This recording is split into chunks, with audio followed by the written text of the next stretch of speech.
Fluids वाले chapter में सबसे ज़्यादा इंपॉर्टेंट जो है वो एक डेरिवेशन है, और उस डेरिवेशन का नाम क्या है? Bernoulli's theorem. बर्नौलीज थ्योरम के बेसिस पे ही एक प्रैक्टिकल एप्लीकेशन है, ठीक है, और उस प्रैक्टिकल एप्लीकेशन का नाम क्या है? Venturi meter. क्या ये काम करता है, क्या इसकी कंस्ट्रक्शन है, उसके बारे में जानने की कोशिश करते हैं। सबसे पहले आपको बर्नौलीज थ्योरम जो है ना वो पता होनी चाहिए कि क्या उसका रिजल्ट है। तो बर्नौलीज थ्योरम को अगर मैं एक बार लिखूं तो काम जो है वो आपने क्या पढ़ रखा है? बर्नौलीज थ्योरम को अगर आप लिखते हैं तो किस तरीके से चीजें आपके पास थी, सुनो ध्यान से। कि क्या फॉर्मूला आया था बर्नौलीज थ्योरम का? P1 m dot by rho plus half m dot V1 का स्क्वायर प्लस कितना था यहाँ पे? m dot GH1 is equals to, जो डाटा यहाँ पे 1 के लिए लिखा है वही डाटा वहां पे रिपीट होकर किसके लिए लिखा जाता है? 2 के लिए।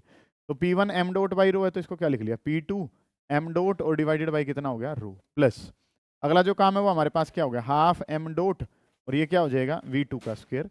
और जो H2 वाला काम करूंगा तो m डॉट G और इंटू में कितना हो जाएगा? H2। इस तरीके से काम आपने करना है कि ये जो डाटा है यहाँ पे किसके लिए? 1 के लिए, वो वहां पे किसके लिए लिख लिया? 2 के लिए। इस तरीके से काम जो है ना वो आपने करा था। ये जो है वो बर्नौली थ्योरम का रिजल्ट जो है वो आपके पास होता है, जिसमें पाइप को जो है वो हम कुछ कैसे बनाते हैं, इस तरीके से काम होता है। यहाँ पे क्रॉस सेक्शनल एरिया ज्यादा रखते हैं, दूसरी साइड का क्रॉस सेक्शनल एरिया जो है वो कंपैरेटिवली क्या रहता है? कम रहता है। इस तरीके से काम जो है ना वो आपने करना है। ये जो है ये हमारे पास पाइप है, ठीक है। यहाँ पे सुनो ध्यान से, ये जो है ये हमारे पास डेटम लाइन थी, जिसका यहाँ पे जो हाइट है वो किसके बराबर है? H1। और ये वाली जो हाइट है ये किसके बराबर है? H2 के। ठीक है। इस तरीके से पाइप जब आपके पास था तो यहाँ पे ये एंट्री वाली साइड पे प्रेशर P1 था, एरिया A1 था, वेलोसिटी कितनी थी? V1। एग्जिट वाली साइड पे अगर मैं बात करता हूँ तो एग्जिट वाली साइड पे P2, एरिया A2 और वेलोसिटी जो है सर वो किसके बराबर है? V2। इस तरीके से काम हमने करा था कि ये pressure P1, area A1, velocity V1 और वहां पे P2, A2, V2। ये हाइट H1 है और वो वाली हाइट जो है सर वो किसके बराबर है? H2 के बराबर। इस तरीके से काम था, तब रिजल्ट जो है वो ये आता है हमारे पास। अब इसमें एक स्पेशल केस अगर मैं कर लूं कि स्पेशल केस जो है सर वो हमने करना है, और वो स्पेशल केस किसके लिए कर लिया? कि फॉर हॉरिजॉन्टल पाइप। अगर मैं काम करने चलूं और वो पाइप जो है वो कैसा है? फॉर हॉरिजॉन्टल पाइप, कि एक पाइप है और वो पाइप जो है वो हॉरिजॉन्टल है, for horizontal pipe. Horizontal pipe के बारे में काम करना है। और जब आप हॉरिजॉन्टल पाइप के बारे में काम करेंगे तो ये जो पाइप है, जैसे ये अलग अलग हाइट पे है, अगर हॉरिजॉन्टल पाइप कर देंगे तो काम जो है वो आपके पास क्या आ जाएगा? हॉरिजॉन्टल पाइप का मतलब क्या है? कि इसकी हाइट जो है वो अलग अलग नहीं है, दोनों तरफ की हाइट जो है वो क्या कर दी गई है? सेम। पाइप अगर हॉरिजॉन्टल है, पहले पाइप कैसे था? इस तरीके से था, इस तरीके था, तो इसके वाली हाइट जो है वो क्या है? कम, और इस वाले की हाइट क्या है? ज्यादा। अब पाइप को क्या कर दिया गया है? हॉरिजॉन्टल। हॉरिजॉन्टल करने का मतलब दोनों जो एंड्स हैं उनकी जो हाइट है सर वो क्या है? सेम है। और अगर दोनों की हाइट सेम है तो बेटा रिजल्ट जो है वो क्या बन जाएगा? कि H1 और H2 अगर इक्वल हैं तो mgH1 से कौन कैंसिल हो जाएगा? mgH2। क्योंकि H1 H2 अगर इक्वल कर दिए जाएं किसके लिए? हॉरिजॉन्टल पाइप के लिए, तो H1 और H2 का डाटा जो है सर वो तो मेरे पास क्या आ गया? सेम। तो इस वाले फॉर्मूले को अगर मैं अगला काम करूं तो m डॉट सभी में था, इसको क्या कर दिया? कैंसिल। तो ये नया फॉर्मेट मेरे पास क्या बन जाएगा? P1 बाई रो प्लस कितना हो गया? हाफ ऑफ P1 का स्क्वायर, ठीक है, इज इक्वल टू किसके बराबर है? P2 बाई रो और प्लस में कितना? हाफ ऑफ V2 का स्क्वायर। मतलब कि ये मेरे पास बर्नौलीज थ्योरम का एक नया स्वरूप बन जाता है यहाँ पे। लेकिन काम जो है सर वो किसके लिए एप्लीकेबल है? ये वाला डाटा जो है सर वो एप्लीकेबल है जब पाइप जो है वो कैसा है? हॉरिजॉन्टल। कल आप इतना काम जो है वो पढ़ चुके हैं बर्नौलीज थ्योरम का कि ये डाटा जो है वो हमारे पास होता है। इसमें अब क्या करना था? इसमें तो पाइप ऐसे है कि एक की हाइट जो ग्राउंड है उससे कम है और एक की हाइट जो है वो क्या है? ज्यादा। अगर हॉरिजॉन्टल इसको कर दिया जाए तो दोनों साइड की हाइट क्या हो जाएगी? सेम। कि H1 बराबर है H2 के, तो H1 वाले पार्ट से H2 वाला पार्ट कैंसिल हो जाएगा। उसके बाद m डॉट सभी में है तो उसको क्या कर दिया? कैंसिल आउट कर दिया। तो रिजल्ट क्या बचा? P1 by rho plus half V1 square. इस वाले फॉर्मेट का इस्तेमाल जो है वो हम करेंगे, और इस वाले फॉर्मेट का इस्तेमाल करके आपने जो है वो एक डिवाइस पढ़ना है, और वो डिवाइस जो है उसका नाम क्या है? वेंचुरी मीटर है। ठीक है, इसके बारे में काम करना है। तो ये वेंचुरी मीटर करता क्या है? ठीक है, ये जो है एक डिवाइस है, device used to major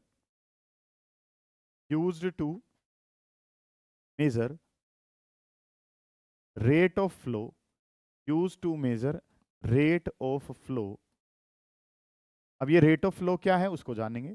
use to measure rate of flow through a pipe, एक पाइप है, थ्रू अ पाइप, एक पाइप है और उस पाइप से रेट ऑफ फ्लो को अगर मेजर करना है, तो उस पाइप से रेट ऑफ फ्लो को अगर मेजर करना है तो हमारे पास एक डिवाइस है और उस डिवाइस का नाम क्या है, वेंचुरी मीटर है। ठीक है, और ये क्या है, it is practical application of Bernoulli's theorem. ठीक है, बर्नौली थ्योरम का यूज तुमने कहाँ करा, तो प्रैक्टिकल एप्लीकेशन जो है उसकी, it is practical application of Bernoulli's theorem. ठीक है, ये जो है प्रैक्टिकल एप्लीकेशन है और ये प्रैक्टिकल एप्लीकेशन है किसकी, बर्नौलीज थ्योरम। बर्नौलीज थ्योरम की प्रैक्टिकल एप्लीकेशन जो है उसका नाम क्या है, वेंचुरी मीटर है। ठीक है, और भी एप्लीकेशंस हैं, एक एप्लीकेशन जो आपने अपने सिलेबस में पढ़नी है that is your venturi meter. अब ये रेट ऑफ फ्लो क्या होता है, इसके बारे में अगर मैं बात करूं तो बेटा रेट ऑफ फ्लो जो है वो क्यू लेटर से लिखा जाता है। किससे लिखा जाता है, क्यू से, और इसका फॉर्मूला होता है एरिया मल्टीप्लाई बाई वेलोसिटी।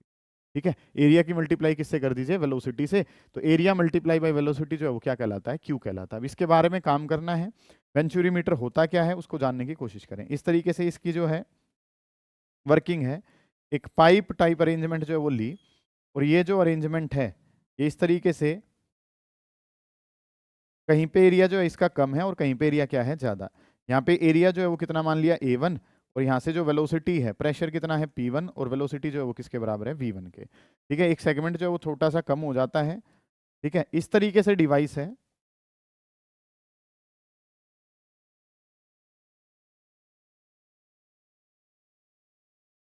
ये काम जो है ना वो आपने कर लिया कि प्रेशर P1 है, एरिया A1 है और वेलोसिटी कितनी है V1। और इसके बारे में अगर मैं काम करता हूँ तो यहाँ पे इस पोजीशन पे, यहाँ पे एरिया जो है सर वो कितना है A2, वेलोसिटी V2, और क्योंकि यहाँ पे प्रेशर जो है उसको क्या मान लिया, प्रेशर को मान लिया P2 मान लिया। इस तरीके से काम जो है ना वो आपने करना है। ठीक है, दोबारा देखो, ये जो डिवाइस है, इस तरीके का डिवाइस जो वो क्या कहलाता है, वेंचुरी मीटर। ये करता है क्या है कि यहाँ से जब पाइप का फ्लो होगा तो पाइप के फ्लो में जो एरिया पता ही होगा, मल्टीप्लाई किससे कर देंगे, वेलोसिटी से। तो एरिया की मल्टीप्लाई वेलोसिटी से कर दूंगा तो आंसर किसका आ जाएगा, क्यू का। क्यू का मतलब क्या है, रेट ऑफ फ्लो, कि कितना पानी जो है वो इसके अंदर से फ्लो कर रहा है पर सेकंड, उसके बारे में आप काम कर पाएंगे। ठीक है, यहाँ पे प्रेशर P1 है, वेलोसिटी V1 है, एरिया A1 है। ये प्रेशर P2 है, एरिया A2 है, और वेलोसिटी किसके बराबर है, V2। और हमने जो काम करना है वो एक आइडियल फ्लूइड है। आइडियल फ्लूइड है तो उसकी डेंसिटी जो है सर वो क्या मान ली गई, रो मान ली गई। ठीक है, अब एक यूट्यूब मैनोमीटर जो है वो आपने लगा लिया। ये मैनोमीटर जो है वो क्या करता है, ये प्रेशर डिफरेंस को मेजर करने के काम आता है। ठीक है, यहाँ पे अगर हम काम करते हैं तो ये जो है एक मैनोमीटर जो है वो आपने लगाया।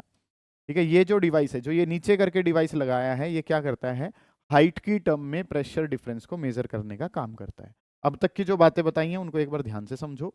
पहले तो आपको क्या पता है, इस तरीके से आपने बर्नौली थ्योरम जो है वो प्रूव करी थी, और जो बर्नौली थ्योरम आपने प्रूव करी थी उसका रिजल्ट जो है वो ये है। अब ये जो पाइप है ये तो कैसा है, हॉरिजॉन्टल से एक एंड की हाइट अलग है, दूसरे वाले एंड की हाइट क्या है, अलग। तो दोनों हाइट अलग अलग हैं। अब हमने क्या कर लिया, पाइप को ऐसे वर्टिकल ना मान के आपने कैसे मान लिया, हॉरिजॉन्टल पाइप है। हॉरिजॉन्टल पाइप अगर है तो सर दोनों हाइट जो है वो क्या रहेंगी, सेम। हाइट अगर सेम रहेंगी तो H1 H2 जो है वो क्या हो जाएंगे, कैंसिल। तो ये डाटा बचा, m डॉट सभी में था, कॉमन लेके कैंसिल कर दिया। इस वाले हिस्से का इस्तेमाल हम करेंगे। इस्तेमाल कहाँ करना है, एक डिवाइस में, उस डिवाइस का नाम क्या है, वेंचुरी मीटर है। काम क्या आता है, रेट ऑफ फ्लो मेजर करता है। रेट ऑफ फ्लो क्या होता है, एरिया मल्टीप्लाई बाई वेलोसिटी। अब इसका एरिया तो पता हो गई, यहाँ से क्या निकाल लेंगे, वेलोसिटी, और वेलोसिटी पता चल जाएगी तो आप क्या निकाल पाएंगे, रेट ऑफ फ्लो जो है वो आप निकाल पाएंगे। वेंचुरी मीटर कुछ इस तरीके से दिखता है, दो अलग अलग क्रॉस सेक्शन आपके पास हैं, अलग अलग जगह वेलोसिटी अलग अलग होगी, प्रेशर भी अलग होंगे, और प्रेशर डिफरेंस को मेजर करने के लिए मैनोमीटर जो है ना वो आपने यहाँ पे लगाया है। ठीक है, अब इन दोनों सेगमेंट पे एक जो सेक्शन है इसको नाम क्या दे दिया, 1। ये वाला जो सेक्शन है इसको नाम क्या दे दिया, 2। इस तरीके से काम जो है ना वो आपने कर लिया। ठीक है, कि एक सेक्शन 1 है, एक सेक्शन जो है वो आपके पास 2 है। और यहाँ पे अगर मैं बात करूँ यूजिंग बर्नौली थ्योरम, अगर यहाँ पे मैं बर्नौली थ्योरम लगा दूं, यूजिंग बर्नौलीज थ्योरम, ठीक है,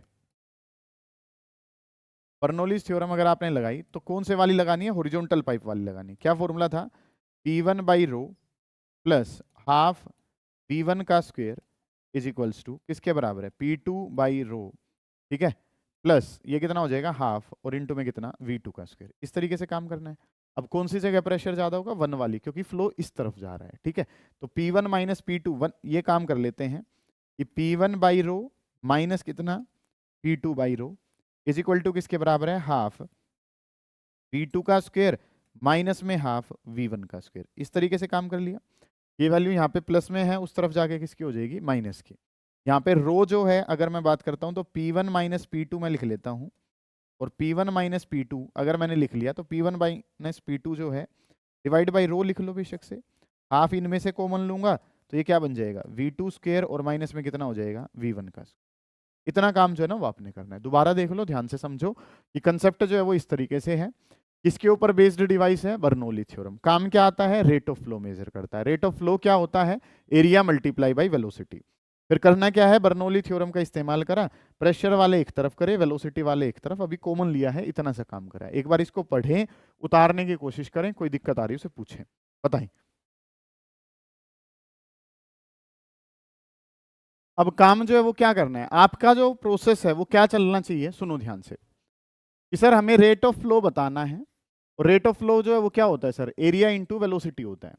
एरिया तो आपको पता है, एरिया जो है वो तो सर कितना है, a1। वेलोसिटी नहीं पता है तो वेलोसिटी v1 की वैल्यू जो है ना वो आपने निकालनी है। इस इक्वेशन का इस्तेमाल करेंगे और उस v1 की वैल्यू निकालने की कोशिश करेंगे। तो इक्वेशन जो है वो मेरे पास क्या बनी हुई थी, P1 minus P2 divided by rho is equal to किसके बराबर था, हाफ इंटू में यहाँ पे क्या था, हाफ ऑफ v2 स्क्वायर, और माइनस में कितना था, v1 का स्क्वायर। इस तरीके से काम जो है ना वो आपके पास था। एक बार चेक कर लेते हैं इक्वेशन जो है वो क्या थी, P1 minus P2 by row half of v2 square minus का कितना, v1 स्क्वायर। अब मेरा जो पर्पस है, सुनो ध्यान से, आपने इक्वेशन ऑफ कंटिन्यूटी पढ़ी है, और इक्वेशन ऑफ कंटिन्यूटी ने क्या बताया था कि अगर आप एरिया कम कर देते हैं, पाइप को आगे से दबा दो, वेलोसिटी क्या हो जाती है, ज़्यादा। इक्वेशन ऑफ कंटिन्यूटी ने मुझे क्या बताया था कि sir a1 v1 is equal to बराबर है, किसके बराबर है, a2 v2 के। ठीक है, a1 v1 किसके बराबर होता है, a2 v2 के। तो यहाँ से अगर मैं वैल्यू निकालूं किसकी, v2 डिवाइडेड बाई v1, तो ये आंसर किसके बराबर हो जाएगा sir, a1 divided by a2। ये जो इक्वेशन लिखी गई है, इस इक्वेशन का क्या नाम है, इक्वेशन ऑफ कंटिन्यूटी। क्या नाम है इसका, इक्वेशन ऑफ कंटिन्यूटी। तो a1 v1 is equal to a2 v2 है। तो यहाँ पे v1 की वैल्यू मैं निकालना चाहता हूँ, तो इस v1 को अगर मैं कॉमन ले लूँ, ध्यान से समझना मेरी बात को, तो P1 minus P2 divided by rho is equal to half. क्या v1 स्क्वायर कॉमन आ रहा है, नहीं, धक्के से कॉमन लो। ठीक है, 11वीं की फिजिक्स में ये चीज जो है वो आपने नहीं सीखी है कि कोई चीज नहीं भी कॉमन आ रही है तो उसको कॉमन कैसे ले सकते हैं। तो v1 स्क्वायर को बाहर लिया तो यहाँ पे ये क्या बचेगा, v2 स्क्वायर डिवाइडेड बाई कितना, v1 स्क्वायर, माइनस में कितना, 1। अगर आप कॉमन लेने में दिक्कत महसूस कर रहे हैं तो आप मल्टीप्लाई करो कि v1 स्क्वायर से v1 स्क्वायर कटेगा, क्या बनेगा, v2 स्क्वायर, 1 से मल्टीप्लाई करूंगा तो क्या ही बन जाएगा, v1 स्क्वायर। अभी क्या बताई थी इक्वेशन ऑफ कंटिन्यूटी, उसने क्या कहा था कि a1 v1 बराबर है किसके, a2 v2 के। तो मुझे v2 बाई v1 की वैल्यू चाहिए, और v2 बाई v1 की वैल्यू अगर मुझे चाहिए तो ये आंसर क्या आ जाएगा, a1 डिवाइडेड बाई a2 आ जाएगा। ठीक है, a1 v1 बराबर है a2 v2 के। तो ये v1 जो मल्टीप्लाई में था डिवाइड में आ जाएगा, a2 जो मल्टीप्लाई में था वो कहाँ आ जाएगा, डिवाइड में। तो v2 बाई v1 की वैल्यू अगर रखना चाहें तो ये रख सकते हैं, क्या आ जाएगा, p1 minus p2 divided by रो, ठीक है, इज इक्वल टू किसके बराबर है, हाफ v1 स्क्वायर। और इसको अगर लिखना चाहूँ तो ये आंसर अब क्या बन जाएगा मेरे पास, a1 बाई a2 का whole square, a1 by a2 का होल स्क्वायर, और माइनस में कितना हो गया, 1। मेरा पर्पस क्या निकालना है, v1। लेकिन प्रेशर डिफरेंस जो है वो हमने मेजर करने के लिए क्या लगाया है, ये यूट्यूब मैनोमीटर जो है वो लगाया है। इसमें अगर मैं बात करता हूँ तो इस तरीके से फ्लो जो है वो हमारे पास रहेगा, और यहाँ पे जो मैनोमीटर है वो हाइट की टर्म में आपको रिलेशन जो वो बताता है। कैसे बताएगा, सुनो ध्यान। ये जो है हमारे पास मैनोमीटर लगा हुआ है, तो इसमें एक तरफ जो लिक्विड का लेवल है, इन दोनों के लिक्विड लेवल में थोड़ा सा क्या रहेगा, डिफरेंस। ये जो डिफरेंस है कितना हाइट का है, दोनों तरफ में हाइट का जो डिफरेंस है वो किसके बराबर है, h। देखो यहाँ पे फ्लूइड कहाँ तक जा रखा है, ऊपर, यहाँ पे कहाँ तक है, यहाँ तक। तो ये हाइट का डिफरेंस कितना है, h। और प्रेशर को हाइट के डिफरेंस की टर्म में बेटा कैसे लिखते हैं, प्रेशर का फॉर्मूला होता है रो जी एच के बराबर, डिवाइडेड बाई कितना है, रो से रो कैंसिल कर दूंगा, ये सारा सामान उठा के इस तरफ ले आएंगे, 2 ऊपर आएगा तो क्या बन जाएगा, 2GH हो जाएगा। ये मल्टीप्लाई में यहाँ से जाके किस में हो जाएगा, डिवाइड में। डिवाइड में होगा कितना बनेगा, a1 बाई a2 का होल स्क्वायर, माइनस में कितना है, 1। इस तरीके से काम कर लिया कि 2GH ऊपर बने जाएगा, ये जो मल्टीप्लाई में था a1 बाई a2 का होल स्क्वायर माइनस 1, ये डिवाइड में आ जाएगा, और ये वैल्यू किसके बराबर है, v1 स्क्वायर। v1 अगर बताऊंगा तो इस सारे का क्या कर दूंगा, इसका आंसर जो है वो क्या कर देंगे, रूट। दोबारा देखो कि सर इन दोनों में से क्या कॉमन ले लिया, v1 स्क्वायर को कॉमन ले लिया। v1 स्क्वायर कॉमन लिया गया तो क्या बन गया, v2 स्क्वायर डिवाइडेड बाई कितना, v1 स्क्वायर, माइनस में कितना 1। अगला जो काम है v2 बाई v1 की वैल्यू बतानी है, तो वो आंसर कितना बन गया, a1 बाई a2 और इस सारे का होल स्क्वायर। ये मल्टीप्लाई में डाटा है, डिवाइड में चला जाएगा, 2 डिवाइड में था, कहाँ चला जाएगा, मल्टीप्लाई में। प्रेशर डिफरेंस किसके बराबर होता है, रो जी एच के, तो ये आंसर किसका आ गया, v1। और v1 ही आपने निकालना था क्योंकि एरिया तो आपको पता ही है। तो डिस्चार्ज निकालना है, रेट ऑफ फ्लो निकालना है, क्यू का फॉर्मूला क्या होता है, a1 v1 होता है। तो a1 की जगह तो a1 है ही, v1 वाली वैल्यू ये निकाली है। v1 वाली वैल्यू किसके बराबर है बेटा, √2gh डिवाइडेड बाई कितना, a1 बाई a2 का होल स्क्वायर, और माइनस में कितना हो गया 1। इतना काम जो है ना वो आपने कर, चाहे तो आप क्या कर सकते हैं, इसमें एलसीएम लेके इसको वहां भेज सकते हैं, वो ऊपर जाएगा, बाहर कॉमन ले सकते हैं, जरूरत नहीं है, इतना काम कर लेंगे। दोबारा से एक बार देखें, ध्यान से समझेंगे कंसेप्ट जो है वो करना क्या है। किन्हीं किन्हीं स्कूलों में कराया जाता है, ज्यादातर में नहीं कराया जाता। जिनके में करवाया गया वो ध्यान से समझे, जिनके में नहीं करवाया वो कॉम्पिटिशन ओरिएंटेड होकर समझे, पर समझे जरूर। काम जो वो करना क्या है कि इस तरीके से बर्नौली थ्योरम का प्रूफ तो हर बच्चे को पता ही है, ठीक है। फिर ये जो पाइप है सर, ये तो क्या था, स्लांट में था। अब अगर मैं कैसा पाइप ले लूं, एक हॉरिजॉन्टल पाइप ले लूं, तो H1 और H2 दोनों वैल्यूज जो हैं वो क्या हैं, सेम। H1 और H2 अगर सेम है तो कैंसिल हो गया, m डॉट सभी में से कॉमन लेके कैंसिल कर दिया, ये बर्नौली थ्योरम बची। इसी बर्नौली थ्योरम के ऊपर कौन बेस्ड है, वेंचुरीमीटर। वेंचुरीमीटर क्या मेजर करता है, रेट ऑफ फ्लो, या इसी का दूसरा नाम है डिस्चार्ज, ठीक है। Q से लिखते हैं एरिया इंटू वेलोसिटी। एरिया तो पता है, क्या निकालने की जरूरत है आपको, वेलोसिटी। वेलोसिटी निकालने के लिए बर्नौली थ्योरम का आपने इस्तेमाल करा है। इस तरीके से दो वेरिएबल क्रॉस सेक्शन एरिया जो है वो आपके पास अवेलेबल है। एक मैनोमीटर जो है वो क्या मेजर करने का डिवाइस है, प्रेशर डिफरेंस, हाइट के टर्म में वो प्रेशर को मेजर करता है। तो बर्नौली थ्योरम आपने लगाई, प्रेशर वाली टर्म से एक तरफ, वेलोसिटी वाली एक तरफ। अगले वाले स्टेप में आपने क्या कर लिया, अगले वाले स्टेप में सर v1 जो है उसको आपने कॉमन ले लिया, क्योंकि v1 की ही वैल्यू मुझे बता। अब v1 की वैल्यू अगर मुझे बतानी है तो फिर मैंने यहाँ पे क्या लगाया, ये जो कंसेप्ट है ये क्या है हमारे पास, equation of continuity.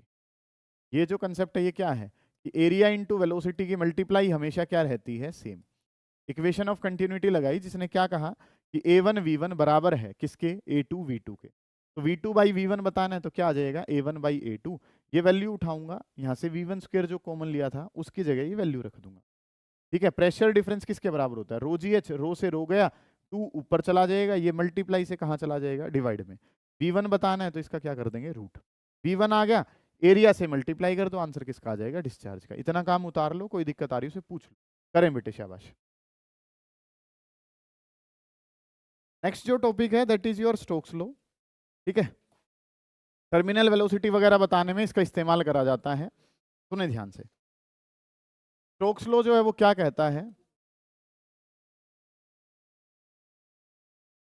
Viscous force बताने के लिए, शांत हो जाएं बेटे, ये हमारे पास कोई भी एक कंटेनर है, और उस कंटेनर के अंदर कोई भी फ्लूइड जो है ना वो आपने रखा हुआ है। कंटेनर है इस तरीके से, और कंटेनर में क्या है, कोई भी फ्लूइड है, और उस फ्लूइड को पेनिट्रेट करते हुए कोई सब्सटेंस जो है, स्फेरिकल जो कोई ऑब्जेक्ट है, वो कहाँ जाने लग रहा है, नीचे की तरफ जाने लग रहा है। सुने ध्यान से, ये एक ऑब्जेक्ट है और ये जो है ये कहाँ जाने लग रहा है, नीचे की तरफ, ऐसे करके काम हो रहा है।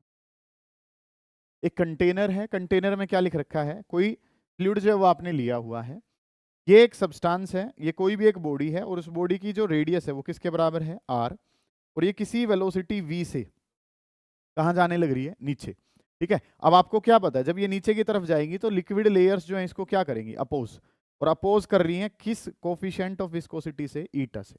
कोफिशिएंट ऑफ विस्कोसिटी जो फ्लूइड की है वो किसके बराबर है, ईटा के। What is eta, eta is coefficient of viscosity. इसका मतलब क्या है, ये आपका विस्कस फोर्स बताती है। विस्कस फोर्स क्या होता है, जो लिक्विड लेयर्स अपोजिंग फोर्स लगाती है, ठीक है। जैसे फ्रिक्शन काम करता है कहाँ, सॉलिड्स में, वही काम लिक्विड के केस में कौन करता है, विस्कस फोर्स, ठीक है। तो ये जो नाम है ये क्या हो गया, कोफिशिएंट ऑफ विस्कोसिटी। और कोफिशिएंट ऑफ विस्कोसिटी जो है बेटा वो किससे लिखा गया है, ईटा से। आर जो है वो हमारे पास क्या है, रेडियस ऑफ ऑब्जेक्ट है, ऑब्जेक्ट की जो रेडियस है वो किसके बराबर है, स्मॉल आर है। नेक्स्ट जो वो वर्ड है that is your V, V is the velocity of object, या वेलोसिटी ऑफ ऑब्जेक्ट, या वेलोसिटी अटेन्ड बाय ऑब्जेक्ट, ठीक है। तो क्या बताया गया स्टोक्स साहब के द्वारा कि जो विस्कस फोर्स लगता है वो डायरेक्टली प्रोपोर्शनल है कोफिशिएंट ऑफ विस्कोसिटी, कि जितना ज्यादा कोफिशिएंट ऑफ विस्कोसिटी होगा उतना ज्यादा क्या लगेगा, विस्कस फोर्स। नेक्स्ट जो बात है, कोफिशिएंट ऑफ विस्कोसिटी पे प्रोपोर्शनल है, रेडियस के डायरेक्टली प्रोपोर्शनल है। जितनी ज्यादा रेडियस होगी उतनी ज्यादा विस्कस फोर्स लगेगा, और जितनी तेज वेलोसिटी होगी, जितनी ज्यादा वेलोसिटी होगी उतना ज्यादा क्या होगा, viscous force. Viscous force directly proportional है ईटा के, आर के, वी के। इसको आपने इक्वेशन नंबर 1 बोला, इसको आपने इक्वेशन नंबर 2 बोला, इसको इक्वेशन नंबर 3 बोल दी। इन तीनों के डायरेक्टली प्रोपोर्शनल है, क्योंकि लो है तो जैसा कहा गया है वैसा मानना पड़ेगा। इसकी भी पावर 1 है, इसकी भी पावर 1 है, और इसकी पावर भी कितनी है, 1। और इनको अगर इकट्ठा कर दिया जाए from first, second and third, तीनों को अगर हम इकट्ठा करें तो तीनों को इकट्ठा करने के बाद आपके पास क्या बनता है कि जो विस्कस फोर्स है वो डायरेक्टली प्रोपोर्शनल है किसके, ईटा, आर और वी। ठीक है, विस्कस फोर्स डायरेक्टली प्रोपोर्शनल है ईटा, आर, वी। प्रोपोर्शनल को हटाने के लिए एक वर्ड आएगा कांस्टेंट ऑफ प्रोपोर्शनलिटी, जिसका नाम क्या है, के लिख लेते हैं। ठीक है, के is your constant of proportionality. ये तो हर लो में आता है, कांस्टेंट ऑफ प्रोपोर्शनलिटी। और इसकी वैल्यू जब पता लगाई गई कि प्रोपोर्शनल को हटाने के लिए वर्ड के आया है और इस के की वैल्यू कितनी है, 6 पाई, तो आंसर क्या बन गया, 6 पाई ईटा आर मल्टीप्लाई बाई वी। ठीक है, ये विस्कस फोर्स है, और विस्कस फोर्स जो है वो किसके बराबर है, 6 पाई ईटा आर मल्टीप्लाई बाई कितना हो गया, वी। ये काम जो है ना वो आपने करना है कि कोई भी ऑब्जेक्ट जिसकी रेडियस कितनी है, आर, वेलोसिटी कितनी है, वी, और कोफिशिएंट ऑफ विस्कोसिटी लिक्विड के साथ जो है वो क्या दे रखा है, लिक्विड का कोफिशिएंट ऑफ विस्कोसिटी कितना है, ईटा, तीनों के डायरेक्टली प्रोपोर्शनल है। प्रोपोर्शनल को हटाया के, इस के की वैल्यू जब पता लगाई गई तो कितना आंसर आया, 6 पाई। ये स्टोक्स लॉ है तुम्हारा। ठीक है, करें इसको भी जल्दी, शाबाश। कोई दिक्कत आ रही है उसे पूछे मिटे। नेक्स्ट जो कंसेप्ट है that is your critical velocity. ठीक है, इसी वेलोसिटी के बेसिस पे सुनो बेटे ध्यान से, एक वर्ड है क्रिटिकल वेलोसिटी, आवाज ना करें, ध्यान से समझें।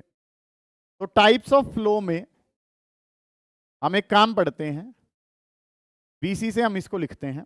ठीक है, सुनो ध्यान से। फ्लो के जो है वो आप दो प्रकार के टाइप जो है वो पढ़ते हैं, एक जो है वो लेमिनार फ्लो है और एक कैसा है, टर्बुलेंट फ्लो है। हालांकि एक ट्रांजिएंट भी आता है बीच में, लेकिन नॉर्मली अगर मैं बात करूं, सुनो ध्यान से, एक वर्ड है टाइप्स ऑफ फ्लो। दो प्रकार के फ्लो जो हैं वो बताए गए। एक जो है सर वो हमारे पास है लेमिनार, बड़ा शांत सा फ्लो है। एक जो है सर वो कैसा है, नाम में ही दम है, टर्बुलेंट फ्लो है। ये दो टाइप के फ्लो आपके होते हैं। ठीक है, कि एक बड़ा शांत सा फ्लो है और एक जिसमें लहरें उठ रही हैं, वो नाम जो है वो क्या है, टर्बुलेंट फ्लो है। अब आप ध्यान से समझें कि एक पर्टिकुलर वेलोसिटी तक फ्लो जो है वो कैसा रहेगा, शांत सा रहेगा। उसके बाद जो फ्लो है वो किस में कन्वर्ट हो जाएगा, टर्बुलेंट में। तो मतलब कि एक मैक्सिमम वेलोसिटी जब तक फ्लो जो है वो कैसा रहे, लेमिनार, उसका नाम क्या है, क्रिटिकल। क्रिटिकल को क्रॉस करते ही जो है वो किस में कन्वर्ट हो जाएगा, ट्रांजिएंट, या किस में चला जाएगा, टर्बुलेंट में चला।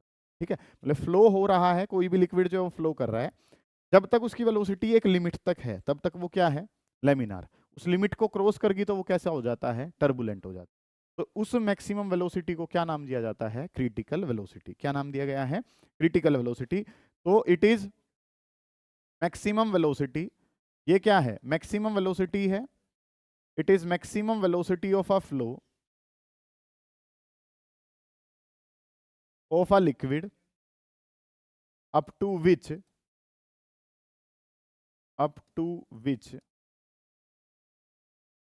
the flow is laminar, up to which the flow is laminar। मतलब कि एक, शांत हो जाएं, ध्यान से समझेंगे काम जो है वो आपने करना क्या कुछ है। क्रिटिकल वेलोसिटी की बात करनी है, तो क्रिटिकल वेलोसिटी जो है सर वो क्या है, मैक्सिमम वेलोसिटी है किसी भी लिक्विड की जब तक फ्लो जो है वो कैसा बताया गया है, लेमिनार। लेमिनार है, अगर इस वेलोसिटी को क्रॉस कर जाएंगे तो फ्लो जो है वो किस में कन्वर्ट हो जाएगा, लेमिनार की बजाय वो टर्बुलेंट बन जाएगा।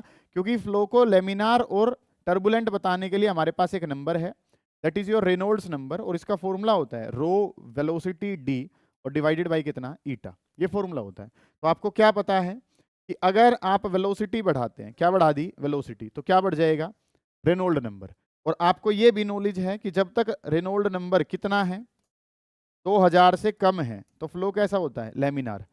और अगर वेलोसिटी बढ़ाएंगे तो रेनॉल्ड नंबर बढ़ जाएगा, और अगर उसकी वैल्यू 3000 से ज़्यादा चली गई तो वो जो फ्लो है वो किस में कन्वर्ट हो जाता है, टर्बुलेंट में कन्वर्ट। तो 2000 से 3000 के बीच में क्या होता है, ट्रांजिशन, कि वो लेमिनार से किस में कन्वर्ट होने लग रहा होता है, टर्बुलेंट में। तो एक पर्टिकुलर वेलोसिटी तक फ्लो जब तक शांत सा है, मैक्सिमम जो लिमिट है उसको क्या नाम दिया गया है, क्रिटिकल। यहां तक ही फ्लो का नाम क्या रहेगा, लेमिनार रहेगा, इसके बाद जो है वो लेमिनार नहीं रहेगा। ठीक है, अब वेलोसिटी के बढ़ने से क्या होता है, अगर वेलोसिटी बढ़ाते हैं तो सर एक नंबर जिसका नाम क्या है, रेनॉल्ड्स नंबर, जिसके बेसिस पे हम फ्लो को डिस्टिंग्विश करते हैं कि अगर इसकी वैल्यू 2000 से कम तो ये क्या लेता है, लेमिनार, और अगर उससे ज्यादा चलेगी तो वो क्या बन जाता है, टर्बुलेंट बन जाता है। तो ये नाम जो है वो क्या है, क्रिटिकल वेलोसिटी है। ठीक है, अच्छे डाउट्स हैं ये, इन पे काम करना है आपने, करें बेटे। एक फॉर्मूला है हमारे पास जिसके बेसिस पे कोफिशिएंट ऑफ विस्कोसिटी की यूनिट है। ये कोफिशिएंट ऑफ विस्कोसिटी जो है ना, इसकी यूनिट सीजीएस यूनिट होती है पोज। ठीक है, और एसआई जो यूनिट है वो क्या है, डेकापोज है। तो ये एक फॉर्मूला है, और वो फॉर्मूला जो है वो आपके पास है पोसिली फॉर्मूला। ये फॉर्मूला जो है वो क्या कहता है, सुनो ध्यान से, आवाज नहीं करो। Volume of liquid flowing per second, ध्यान से समझना बेटे, मैं क्या लिख रहा हूं, वॉल्यूम फ्लोइंग आउट, ये वॉल्यूम पर सेकेंड, और वॉल्यूम पर सेकेंड को ही डिस्चार्ज कहा जाता है। ठीक है, वॉल्यूम जो एक पाइप से कितना पानी पर सेकेंड के हिसाब से बाहर निकलेगा उसको क्यू लेटर से लिखा गया, और उसके बारे में इन्होंने बताया कि ये फॉर्मूला क्या कहता है, पाई/8 तो एक कोफिशिएंट है, कितना प्रेशर लगा रखा है, रेडियस की पावर 4 डिवाइडेड बाई ईटा और इनटू में एल। 1 मिनट में तो फॉर्मूला बताना है ऐसे। अब ये फॉर्मूला बताया कैसे गया होगा, ध्यान से समझो। एक पाइप है, इस पाइप की रेडियस किसके बराबर है, आर, इस पाइप की लेंथ किसके बराबर है, एल, जो प्रेशर इसके अक्रॉस लगाया गया उसका नाम क्या है, पी, और कोफिशिएंट ऑफ विस्कोसिटी कितना है, ईटा। तो वॉल्यूम फ्लोइंग पर सेकंड जो है वो डायरेक्टली प्रोपोर्शनल है प्रेशर डिफरेंस के, डायरेक्टली प्रोपोर्शनल है रेडियस की पावर आर के, इनवर्सली प्रोपोर्शनल है ईटा के। इसको यहाँ पे लिख लेते हैं, प्रेशर ग्रेडियंट लिख लिया, P/L। तीनों इक्वेशंस को अगर हम इकट्ठा करें, फर्स्ट सेकंड एंड थर्ड, ध्यान से समझना बेटे, तो Q डायरेक्टली प्रोपोर्शनल किसके आया, P R की पावर 4 डिवाइडेड बाई कितना, ईटा एल। प्रोपोर्शनल को हटाएंगे, एक वर्ड आएगा कांस्टेंट K, और उस K की वैल्यू कितनी, पाई/8 P R की पावर 4 और डिवाइडेड बाई कितना है, ईटा एल। तो फ्लूइड से रिलेटेड ये अच्छे क्वेश्चंस जो हैं वो बनते हैं आपके पास, उनको आज हमने करा है। ठीक है, कि Q जो है रेट ऑफ फ्लो, वॉल्यूम पर सेकंड को अगर लिखना है तो फॉर्मूला क्या होता है, पाई/8 P R की पावर 4 ईटा एल। यहाँ पे अलग अलग चीजें जो है वो क्या है, ईटा जो है वो क्या होता है हमारे पास, कोफिशिएंट ऑफ विस्कोसिटी है। ईटा जो वर्ड है वो आपके पास क्या है, कोफिशिएंट ऑफ विस्कोसिटी। एल की अगर मैं बात करूं तो एल जो है वो हमारे पास क्या है, लेंथ ऑफ ट्यूब है या लेंथ ऑफ पाइप लगा लो। एक कैपिलरी ट्यूब से पानी जो है वो बाहर निकल रहा है, उसको भी मान सकते हैं लेंथ ऑफ पाइप। आर जो है वो हमारे पास क्या है, रेडियस ऑफ पाइप है।